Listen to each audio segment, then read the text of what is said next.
കേരളത്തിലെ ഓരോ പ്രദേശത്തും കൃഷി ചെയ്യുന്ന നെല്ലിനങ്ങൾ വ്യത്യസ്തമാണ്.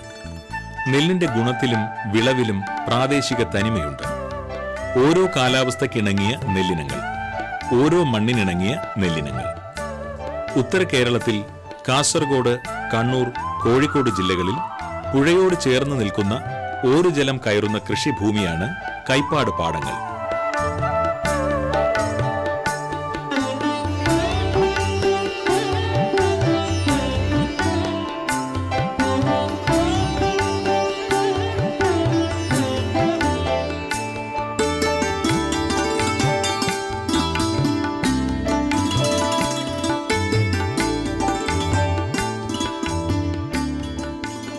പ്രകൃതിയായുള്ള ജൈവ നെൽകൃഷി ഭൂമിയാണ് കൈപ്പാട്. 3 ജില്ലകളിലായി 4100 ഹെക്ടർ സ്ഥലത്ത് വ്യാപിച്ചു കിടക്കുകയാണ് കൈപ്പാട് കൃഷിഭൂമി.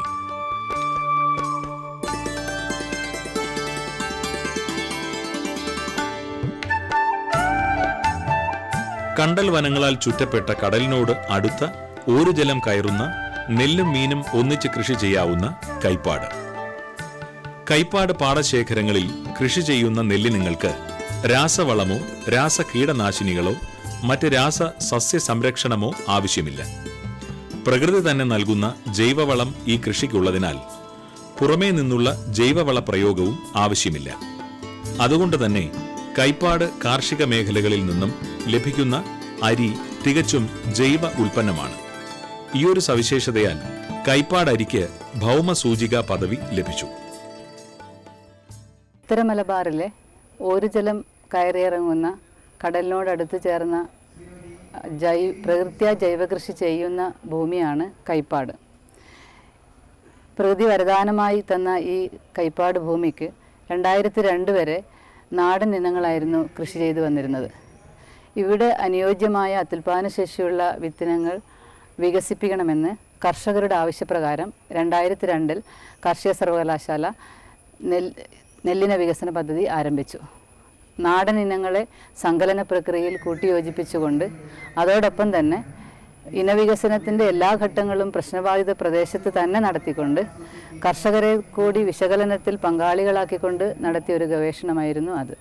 അതുകൊണ്ട് തന്നെ ഇതിൽ നിന്നും ഉരുത്തിരിഞ്ഞു വന്ന ഇനങ്ങളെ പെട്ടെന്ന് കർഷകർ ഉപയോഗിക്കുവാനും പെട്ടെന്ന് അത് ഉപയോഗിക്കുവാനുള്ള ഒരു പ്രേരണയുണ്ടായി. ഈ ഇനങ്ങളാണ് ഏഴോം നെല്ലിനങ്ങൾ എന്നറിയപ്പെടുന്നത്. അതിൻ്റെ ഫലമായി 7, 1, 2 എന്നീ നെല്ലിനങ്ങൾ 2010 സമർപ്പിച്ചു. ഇവ കർഷകരുടെ ആവശ്യപ്രകാരം നാടൻ ഇനങ്ങളിൽ നിന്നും വ്യത്യസ്തമായി അത്യുൽപാദനശേഷിയുള്ളവയും ഉപ്പുലവണത്തെ അതിജീവിക്കുന്നതും നാടൻ ഇനങ്ങളെ അപേക്ഷിച്ച് ഒടിഞ്ഞു വീഴാത്തവയും ഓക്കയില്ലാത്തവയും ഗുണമേന്മയും ഭക്ഷണമേന്മയുമുള്ള ഇനങ്ങളായ നാടൻ ഇനങ്ങളെക്കാൾ ഒന്നുകൂടി മേന്മയുള്ള രുചിയുള്ളതും പോഷണ ഗുണമുള്ളതുമാണ് നമ്മുടെ ഏഴോം നെല്ലിനങ്ങൾ. കേരളത്തിന്റെ ജൈവ നെല്ലറയായ കൈപ്പാട് കൃഷിഭൂമിയുടെ സമഗ്ര വികസനം ലക്ഷ്യമാക്കി 2002 മുതൽ കാർഷിക സർവകലാശാല പദ്ധതികൾ ആവിഷ്കരിച്ച് നടപ്പാക്കുകയാണ്. കർഷകരുടെ ആവശ്യപ്രകാരം കൈപ്പാട് നെല്ലിനം വികസിപ്പിച്ചെടുക്കലാണ് കാർഷിക സർവകലാശാല ആദ്യം നടത്തിയ പദ്ധതി. ഇതിന്റെ ഫലമായി 2010 ഏഴോം 1, ഏഴോം 2 എന്നീ കൈപ്പാട് നെല്ലിനങ്ങൾ കർഷകർക്കായി സമർപ്പിച്ചു.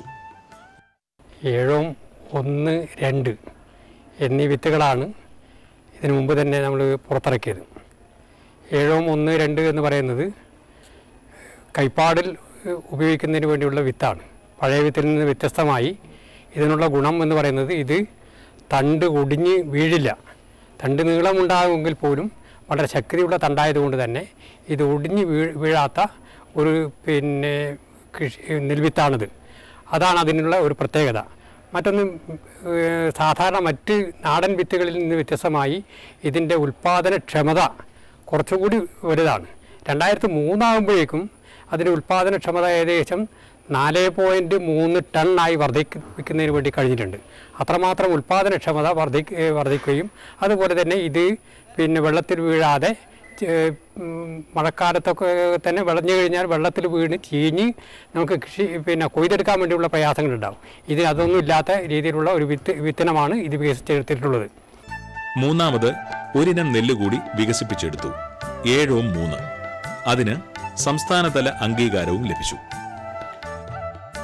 കേരള കാർഷിക സർവകലാശാലയുടെ കീഴിലുള്ള പടന്നക്കാട് കാർഷിക കോളേജ് സംസ്ഥാന പ്ലാനിംഗ് ബോർഡ്, കേരള കൃഷി വകുപ്പ്, ആത്മ കണ്ണൂർ, മലബാർ കൈപ്പാട് ഫാർമേഴ്സ് സൊസൈറ്റി, ഏഴോം ഗ്രാമപഞ്ചായത്ത് എന്നിവയുടെ സംയുക്തതയിലാണ് ഏഴോം കുറുവാട്ടിൽ കൈപ്പാട് അരിയുടെ ഭൗമസൂചിക പ്രഖ്യാപനവും 7-3 കൈപ്പാട് നെല്ലിന് സമർപ്പണവും കൃഷിമന്ത്രി KP മോഹനൻ നിർവഹിച്ചത്.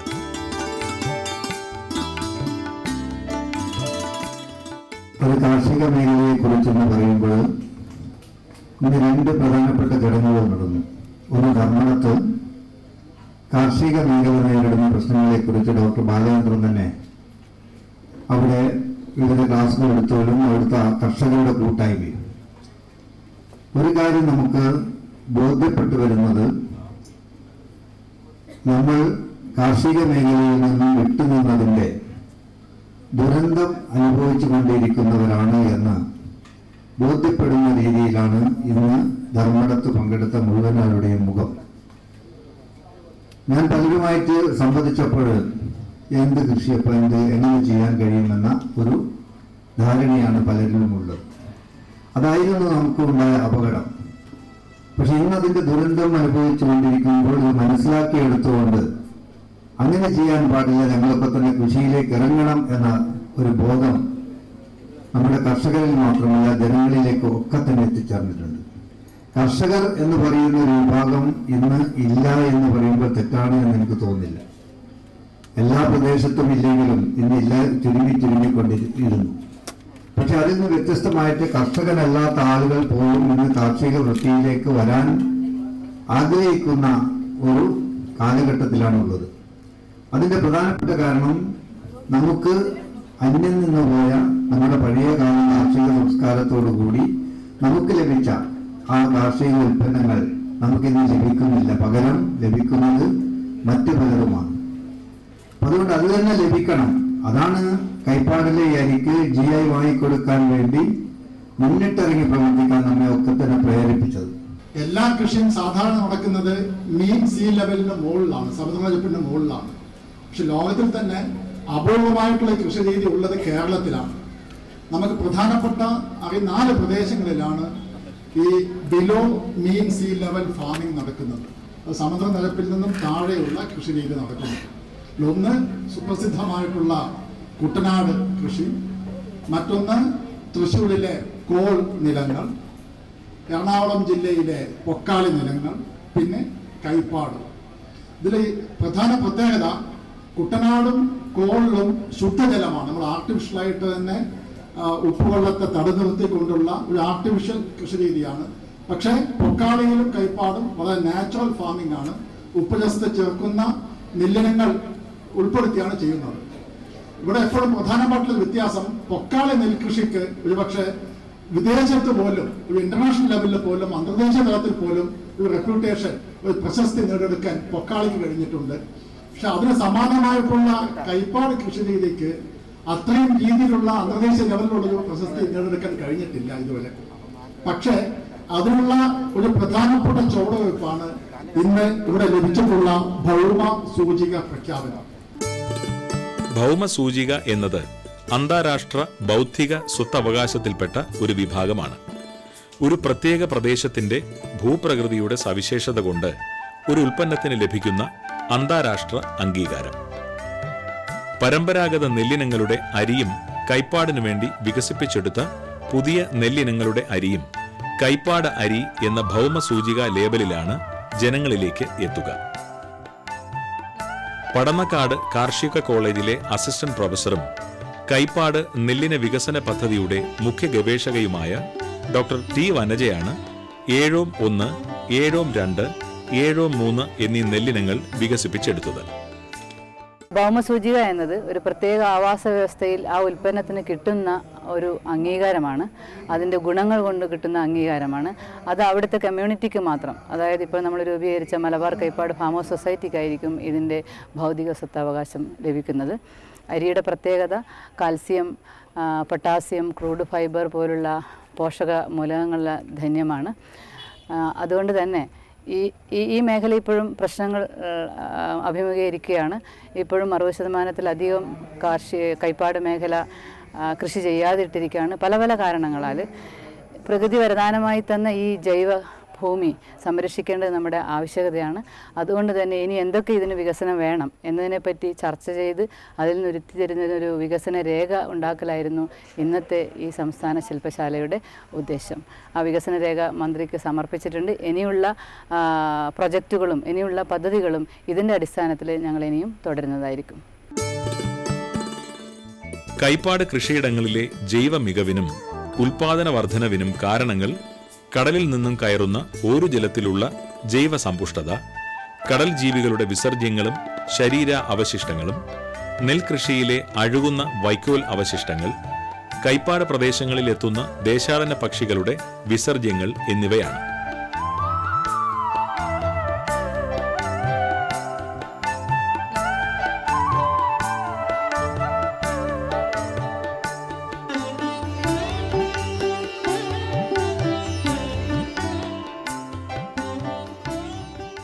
ചെറുപ്പം മുതലേ പഠനകാലത്തോടൊപ്പം ബിസിനസ്സോടൊപ്പം ഞാൻ ഏറ്റവും കൂടുതൽ ആനന്ദം കൊള്ളുന്ന കൃഷിയാണ്. അപ്പോൾ അതിൻ്റെ അടിസ്ഥാനത്തിൽ ഈ നെൽകൃഷിയുമായി ബന്ധപ്പെട്ട് വരുന്ന സമയത്ത് എൻ്റെ കൃഷി പ്രദേശം എന്ന് പറയുന്നത് തീരദേശ മേഖലയാണ്. ആ തീരദേശ മേഖലയിൽ ഈ അടുത്ത കാലത്ത് 2008 ശേഷം അതികഠിനമായ ഉപ്പുവെള്ളം കയറി കൃഷി നശിക്കുന്ന ഒരു സാഹചര്യമുണ്ട്.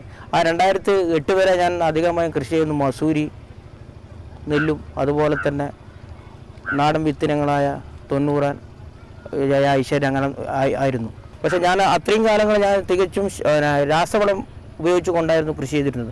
ഈ ഏകം ഒന്ന് പറയാൻ പാടും ജൈവ രീതിയിൽ ചെയ്യാൻ എന്നോട് നിർദ്ദേശിക്കുകയും ആ ജൈവ രീതിയിൽ ഞാൻ ആ കൃഷി ചെയ്തു വന്ന് നല്ല വൈക്കോലും നല്ല കതിരും എല്ലാം തന്നെ ഉണ്ടാവുകയും ചെയ്തു. കൈപ്പാട് കൃഷിയെ പ്രോത്സാഹിപ്പിക്കുന്നതിനും തരിശു ഭൂമികളിൽ കൃഷി നടത്തുവാനും മലബാർ കൈപ്പാട് ഫാമേഴ്സ് സൊസൈറ്റി പ്രവർത്തിക്കുന്നു. മലബാർ കൈപ്പാട് ഫാമേഴ്സ് സൊസൈറ്റി 4 പഞ്ചായത്തിലായിട്ടാണ് ഇപ്പോൾ പ്രവർത്തിക്കുന്നത്. പട്ടുവം, ഏഴം, കണ്ണപുരം, ചെറുകുന്ന് എന്നീ 4 പഞ്ചായത്തുകളിലാണ് ഇപ്പോൾ ഇതിൻ്റെ പ്രവർത്തനം ആരംഭിച്ചിട്ടുള്ളത്.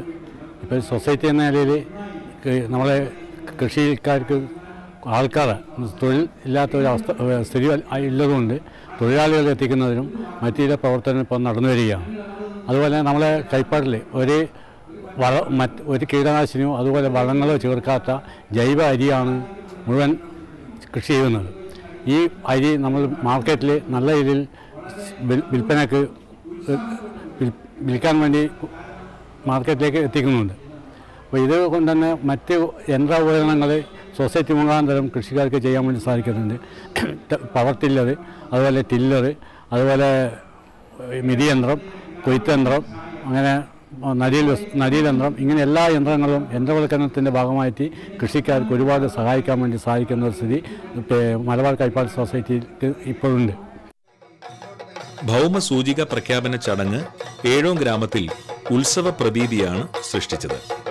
നാട് ഏറ്റെടുത്ത ഒരു കാർഷിക ഉത്സവം.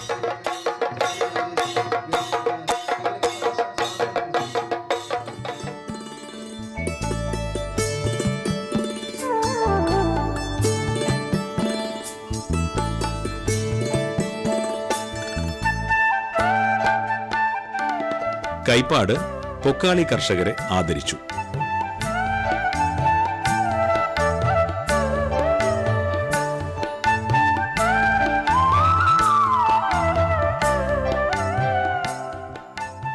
ഓരുജല നെൽകൃഷിയെക്കുറിച്ച് സംസ്ഥാനതല ശില്പശാലയിൽ കൈപ്പാട് കൃഷി തീരദേശങ്ങൾക്ക് ഒരു അക്ഷയ കൃഷി, കൈപ്പാട് പൊക്കാളി നെൽകൃഷിയിലെ വിള വൈവിധ്യവൽക്കരണം തുടങ്ങി വിവിധ വിഷയങ്ങൾ ചർച്ച ചെയ്തു. ചേർത്തല പട്ടണക്കാട് പഞ്ചായത്തിലെ പൊക്കാളി കർഷകരുടെ പ്രതിനിധി മുന്നോട്ട് വെച്ചിരിക്കുന്നത് അവരുടെ പ്രധാന പ്രശ്നം എന്ന് പറയുന്നത് വെള്ളപ്പൊക്കം നിയന്ത്രിക്കാനുള്ള ഒരു പരിഹാരം ആണ്. അതിൽ അവരുടെ അന്ധകാരൻ അഴി അതിനൊരു ഷട്ടർ സംവിധാനം സ്ഥിരമായി മോണിറ്റർ ചെയ്യുന്നതിനുള്ള സംവിധാനം നിലവിലില്ലാത്തതാണ്. അപ്പോൾ അത് മോണിറ്റർ ചെയ്യാനുള്ള ഒരു സ്ഥിരം സംവിധാനം ആളെ പോസ്റ്റ് ചെയ്തുകൊണ്ട് ഉണ്ടാക്കണം എന്ന ഒരു നിർദ്ദേശം മുന്നോട്ട് വെച്ചിട്ടുണ്ട്. നമ്മുടെ നാടൻ നെൽവിത്തിനങ്ങൾ, പുതിയ വിത്തിനങ്ങൾ, മറുനാടൻ നെൽവിത്തിനങ്ങൾ തുടങ്ങി വിവിധതരം നെൽവിത്തുകളുടെ പ്രദർശനം കർഷകർക്ക് നെല്ലിനങ്ങളെ പരിചയപ്പെടാൻ സൗകര്യമൊരുക്കി.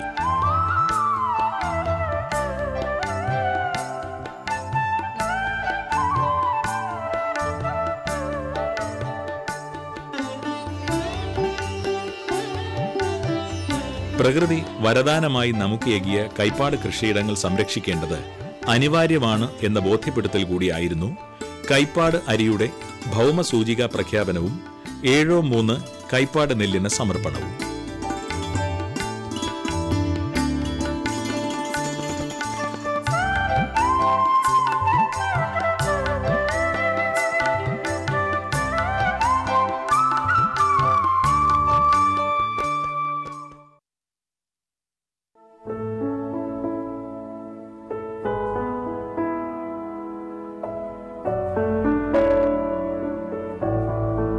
മലപ്പുറം ജില്ലയിൽ വെട്ടം കൃഷിഭവന്റെ നേതൃത്വത്തിൽ ഹൈടെക് ഗ്രീൻ ആർമിയുടെ പ്രവർത്തനം ആരംഭിച്ചു.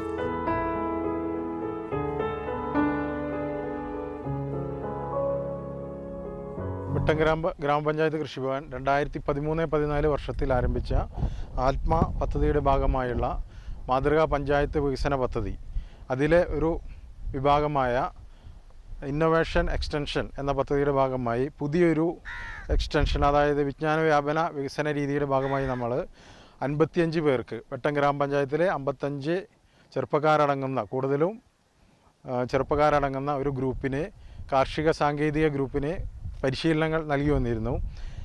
ഈ വർഷം 2015 നമ്മൾ എത്തിയപ്പോൾ 2014 ഇപ്പോൾ ഈ ആ പദ്ധതിയുടെ അവസാനിച്ചപ്പോൾ അതിനുശേഷം നമ്മൾ ഈ ഗ്രൂപ്പിനെ ഹൈടെക് ഗ്രീൻ ആർമി എന്ന പേരിൽ വെട്ടം പഞ്ചായത്തിൽ നാമകരണം ചെയ്ത് ഇവർ വഴി ഇവർക്ക് കുറച്ച് വരുമാന മാർഗ്ഗങ്ങൾ, പുതിയതായിട്ട് നമ്മൾ പുതിയൊരു സർവീസ് ഓറിയൻറ്റഡ് എന്ന രീതിയിൽ കാർഷിക സേവനങ്ങൾ, സാധാരണ ഗ്രീൻ ആർമി എന്നതുകൊണ്ട് ഉദ്ദേശിക്കുന്നത് കൃഷി മേഖലയിലുള്ള തൊഴിൽ ലഭ്യത മാത്രമാണ്. ഇവിടെ നമ്മൾ കുറച്ചും കൂടി വ്യത്യസ്തമായിട്ട് തൊഴിൽ ലഭ്യത എന്നതിനപ്പുറം കാർഷിക സേവനങ്ങൾ കൂടി, സാങ്കേതിക സേവനങ്ങൾ കൂടി ജനങ്ങളിലേക്ക് എത്തിക്കുക എന്ന രൂപത്തിലാണ് കേരളത്തിൽ തന്നെ ആദ്യമായിട്ട് ഒരു കൃഷിഭവൻ്റെ നേതൃത്വത്തിൽ ഹൈടെക് ഗ്രീൻ ആർമി എന്നൊരു സംഘത്തിന് ഇവിടെ രൂപം നൽകിയിരിക്കുന്നത്. കാർഷിക സാങ്കേതിക മേഖലയിൽ തൊഴിൽ സംരംഭങ്ങൾ ആരംഭിക്കുന്നതിന്റെ ഭാഗമായി പോർട്രേസിൽ പച്ചക്കറി തൈകൾ തയ്യാറാക്കി കർഷകർക്ക് വിതരണം ചെയ്യുന്നതിലേക്ക് പരിശീലനം നൽകി. വെട്ടം കൃഷി ഓഫീസർ ടി തോമസ് പോർട്രേസിൽ തയ്യാറാക്കുന്ന മീഡിയം സംബന്ധിച്ച ക്ലാസ് നൽകുകയും തുടർന്ന് ഡെമോൺസ്ട്രേഷൻ നടത്തുകയും ചെയ്തു. കേബേജ് കോളിഫ്ലവർ ചെയ്യുന്നതിനുള്ള മാധ്യമം, നമ്മുടെ വളർച്ചാ മാധ്യമം, അതിൻ്റെ വിത്ത് ഇടുന്നതിന് വേണ്ടിയുള്ള നമ്മുടെ കൊയർപ്പിത്ത് കമ്പോസ്റ്റ്, പേളൈറ്റ്, വെർമിക്കുലൈറ്റ് എന്നിവ 3-1-1 എന്ന അനുപാതത്തിൽ മിക്സ് ചെയ്ത മിശ്രിതമാണ്, വളർച്ചാ മാധ്യമമാണ് നമ്മളിവിടെ തയ്യാറാക്കിയിരിക്കുന്നത്. ഇതിനെ ഇനി നമ്മൾ പ്രോട്രയിൽ നിറയ്ക്കുന്നതാണ് അടുത്ത ഘട്ടം. വെട്ടം കൃഷിഭവന്റെ ആദ്യഘട്ടത്തിൽ 30,000 ശീതകാല പച്ചക്കറി തൈകൾ തയ്യാറാക്കുന്നു. ഇതിലേക്ക് കാബേജ്, കോളിഫ്ലവർ എന്നിവയുടെ വിത്തുകൾ പോർട്രേസിൽ പാകി. തയ്യാറാക്കിയ പ്രോട്രേകളിൽ നമ്മൾ 1/2 ഇഞ്ച് താഴ്ചയിൽ, ഏകദേശം 1 സെൻറ്റിമീറ്റർ, 1-1.25 സെൻറ്റിമീറ്റർ താഴ്ചയിൽ ഒരു ചെറിയ വടി, ഒന്നെങ്കിൽ വിരലുകൊണ്ട് അല്ലെങ്കിൽ ചെറിയ വടി ഉപയോഗിച്ച് ചെറിയൊരു ഹോള് ഉണ്ടാക്കിയ ശേഷം അതിലാണ് ഓരോ വിത്ത് വീതം നമ്മൾ ഇട്ടുപോകേണ്ടത്. ഹൈടെക് ഗ്രീൻ ആർമിയിൽ 60ഓളം തൊഴിലാളികളുണ്ട്.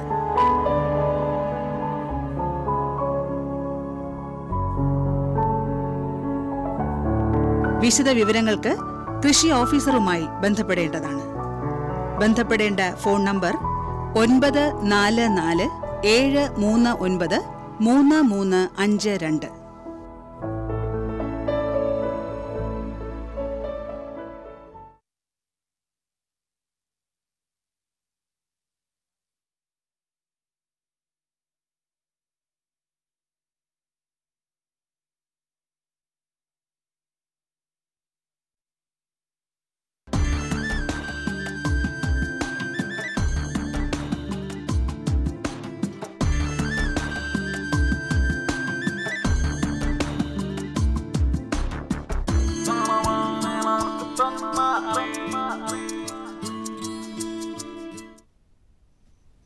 നമസ്കാരം. ദൂരദർശൻ കാർഷിക വാർത്തകളിലേക്ക് സ്വാഗതം. പ്രധാന വാർത്തകൾ. പൊക്കാളി മഹോത്സവവും അവാർഡ് ദാനവും നാളെ. എണ്ണപ്പന കൃഷിക്ക് നൂതന പദ്ധതി. കേന്ദ്ര കൃഷി മന്ത്രാലയത്തിന്റെ പ്ലാൻ ജീനോം സർവീസ് കമ്മ്യൂണിറ്റി ദേശീയ അവാർഡ് നേടിയ കടമക്കുടി വരാപ്പുഴ ജൈവ പൊക്കാളി ICSന്റെയും കൃഷി വകുപ്പിന്റെയും സംയുക്ത ആഭിമുഖ്യത്തിൽ പൊക്കാളി കൊയ്ത്തുത്സവവും അവാർഡ് ദാനവും നാളെ എറണാകുളം കടമക്കുടി പൊക്കാളി നഗറിൽ വെച്ച് നടത്തും. ഇതോടനുബന്ധിച്ച് ആഗോളതലത്തിൽ പൊക്കാളി കൃഷിയുടെ പ്രസക്തി, പൊക്കാളി കൃഷിരീതിയും പ്രശ്നങ്ങളും, കൃഷിയും ടൂറിസവും, പൊക്കാളി അരിയുടെ വിപണന സാധ്യതകൾ എന്നീ വിഷയങ്ങളിൽ സെമിനാറുകളും സംഘടിപ്പിക്കും. ക്ഷീരമേഖലയിൽ സ്വയം പര്യാപ്തത കൈവരിക്കുന്നതിന്റെ ഭാഗമായി ഈ മാസം 4-ാം തീയതി കോട്ടയത്ത് നടന്ന ക്ഷീര വികസന സംഗമം മുഖ്യമന്ത്രി ഉമ്മൻചാണ്ടി ഉദ്ഘാടനം ചെയ്തു. Kerala feeds chairman Francis George മുഖ്യ പ്രഭാഷണം നടത്തി. മികച്ച ക്ഷീര കർഷകർക്കുള്ള അവാർഡുകളും സംഗമത്തിൽ വിതരണം ചെയ്തു. പള്ളം ബ്ലോക്ക് പഞ്ചായത്ത് പ്രസിഡന്റ് ഷെർലി രവീന്ദ്രൻ അധ്യക്ഷയായിരുന്നു. ജില്ലാ panchayat vice president advocate Filson Mathew, Kerala ക്ഷീര കർഷക ക്ഷേമനിധി ബോർഡ് ചെയർമാൻ ജോൺ ജേക്കബ് വള്ളക്കാലിൽ, മറ്റ് പ്രമുഖർ, ഉദ്യോഗസ്ഥർ എന്നിവരും സംഗമത്തിൽ പങ്കെടുത്തു.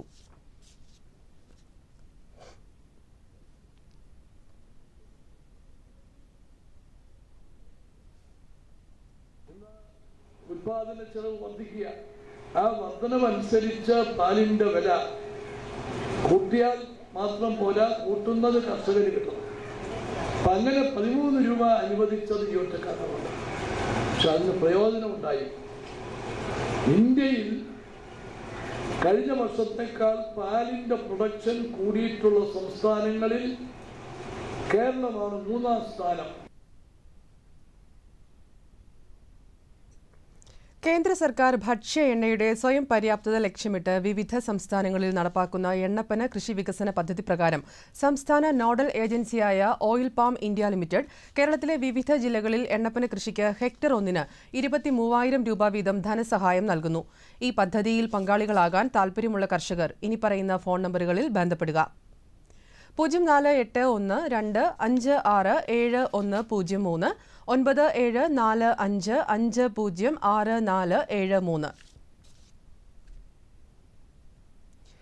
പൈനാപ്പിൾ കർഷകർക്ക് മികച്ച സാങ്കേതിക വിദ്യയും നടീൽ വസ്തുക്കളും കേരള കാർഷിക സർവകലാശാലയുടെ വാഴക്കുളത്ത് പ്രവർത്തിക്കുന്ന പൈനാപ്പിൾ ഗവേഷണ കേന്ദ്രത്തിൽ ലഭ്യമാണ്. കർഷകർക്ക് കൃഷി സാങ്കേതിക ഉപദേശങ്ങൾ നൽകുക, പൈനാപ്പിൾ മേഖലയിലെ മേന്മയേറിയ സാങ്കേതിക വിദ്യയും ഉൽപ്പന്നങ്ങളും സേവനങ്ങളും ലഭ്യമാക്കുക തുടങ്ങിയവ ഈ കേന്ദ്രത്തിന്റെ സേവനങ്ങളാണ്. വിശദവിവരങ്ങൾക്ക് ബന്ധപ്പെടാവുന്ന phone number 048522600832. Thiruvananthapuram Chirayinkeezhu state seed ഫാമിൽ റെഡ് ലേഡി പപ്പായ തൈകൾ ലഭ്യമാണ്. നന്നായി പരിചരിച്ചാൽ സമൃദ്ധമായി കായ്കൾ ലഭിക്കുന്ന ഇനമാണ് റെഡ് ലേഡി. കൂടുതൽ വിവരങ്ങൾക്ക് വിളിക്കേണ്ട നമ്പർ 047026444291. കോട്ടയം വാഴൂരിൽ കർഷകരുടെ ലേലച്ചന്ത പ്രവർത്തനം ആരംഭിച്ചു. നിലവിൽ തിങ്കളാഴ്ചകളിലാണ് ലേലച്ചന്ത. രാവിലെ 8 മണി മുതൽ ഉൽപ്പന്നങ്ങൾ സ്വീകരിക്കും. 10:30 പരസ്യലേലം ആരംഭിക്കും. ആടുമാടുകൾ, ഇതര പക്ഷിമൃഗാദികൾ, വിവിധ ഇനം വാഴക്കുലകൾ, പച്ചക്കറികൾ, തേൻ, കൂൺ, ചേന, വളർത്തു മത്സ്യങ്ങൾ തുടങ്ങി എല്ലാം ഇവിടെ വിറ്റഴിക്കാം. കൂടുതൽ വിവരങ്ങൾക്ക് വിളിക്കേണ്ട നമ്പർ 9447283742. ഇനി കമ്പോള നിലവാരം.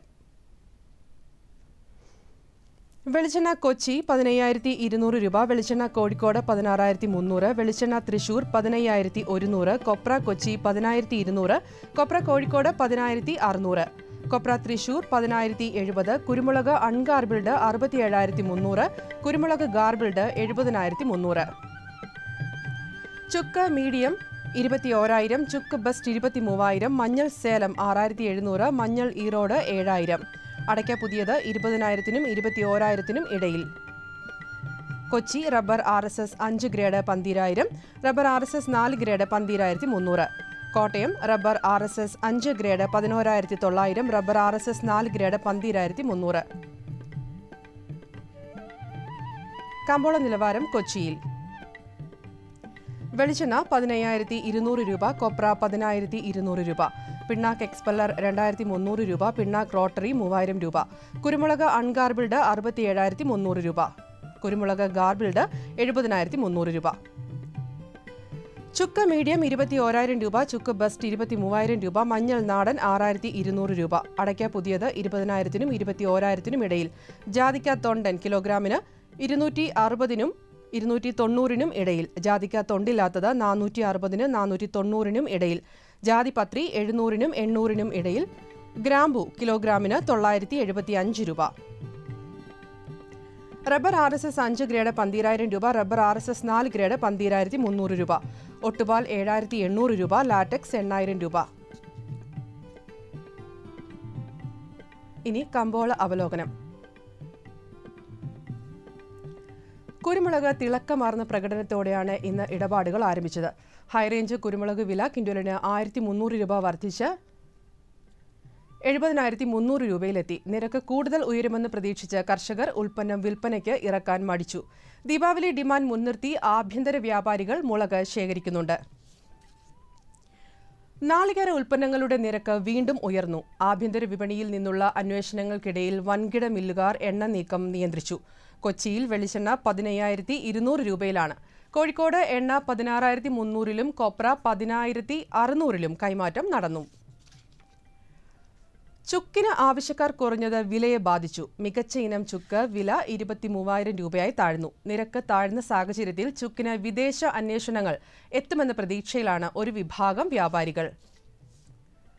ലേലകേന്ദ്രങ്ങളിൽ ഏലത്തിന് മുന്നേറാനായില്ല. കുമളി ലേലത്തിൽ മൊത്തം 1,11,330 കിലോ ഏലയ്ക്ക ലേലം കൊണ്ടു. വരവ് കനത്തത് മൂലം മികച്ച ഇനങ്ങൾക്ക് ലഭിച്ച പരമാവധി വില കിലോയ്ക്ക് 943 രൂപ മാത്രമാണ്. റബ്ബർ വില മെച്ചപ്പെടുമെന്ന പ്രതീക്ഷയിലാണ് സ്റ്റോക്കിസ്റ്റുകൾ. കൊച്ചി, കോട്ടയം മാർക്കറ്റുകളിലേക്കുള്ള ഷീറ്റ് നീക്കം നാമമാത്രമാണ്. ഇനി കാലാവസ്ഥ. കണ്ണൂർ കൂടിയ താപനില 33.3 ഡിഗ്രി സെൽഷ്യസ്, കുറഞ്ഞ താപനില 24.6 ഡിഗ്രി സെൽഷ്യസ്. കോഴിക്കോട് 33.2, 24.8. കൊച്ചി 31.6, 25.4. ആലപ്പുഴ 30.8, 25.4. പുനലൂർ 32.2, 22.2. തിരുവനന്തപുരം 32, കുറഞ്ഞ താപനില 24.8 ഡിഗ്രി സെൽഷ്യസ്. കാർഷിക വാർത്തകൾ കഴിഞ്ഞു. നമസ്കാരം.